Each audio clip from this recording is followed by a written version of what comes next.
ഇത് നമ്മളുടെ ആത്മസംയമനം പാലിക്കണം.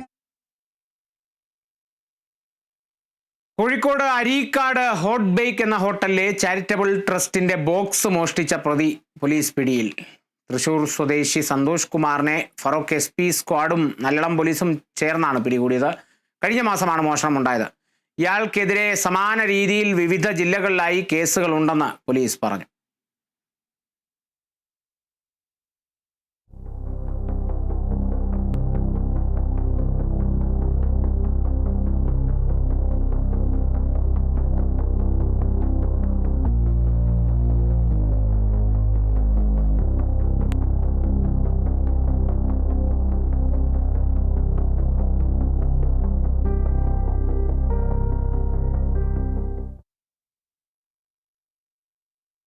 സ്റ്റീവിയ ഡിലൈറ്റ്സിന്റെ രണ്ടാമത്തെ കിയോസ്ക് കൊച്ചി ഒബ്രോൺ മാളിൽ പ്രവർത്തനം ആരംഭിച്ചു.